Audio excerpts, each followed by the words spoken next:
Hello YouTube, welcome back to revising WJEC biology, and we're still focusing on cells. So in the last video we talked about diffusion. Can you remember what diffusion is? Have a think. Yes, hopefully you remember that diffusion is where molecules are mixing and moving. So let's have a quick look at how this happens. So there's two cells. Can you remember which one is which? So hopefully that's the, you remember that's the animal cell, that's the plant cell. So for diffusion to happen, molecules need to move and mix. So if the molecules are going to move and mix inside a cell, which part of the cell must a molecule go through?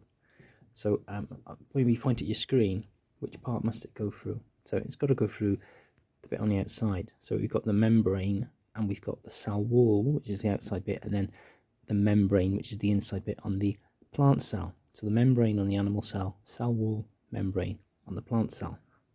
So looking at the plant cell here, this is looking at it, looking at the cell wall up close here. You can see we've got some gaps in the membrane and the cell wall. What do you think those gaps are for?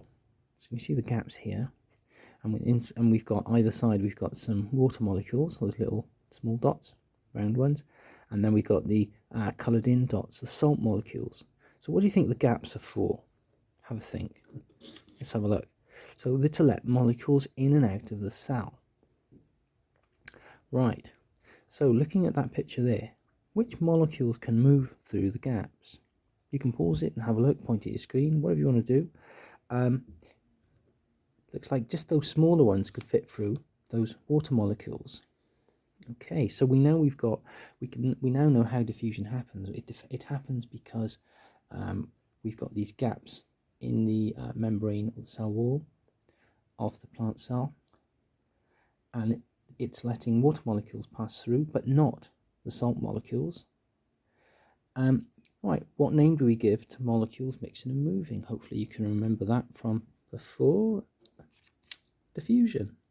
So it all linked together. So thank you for watching this video. Hopefully you'll make it to the next one.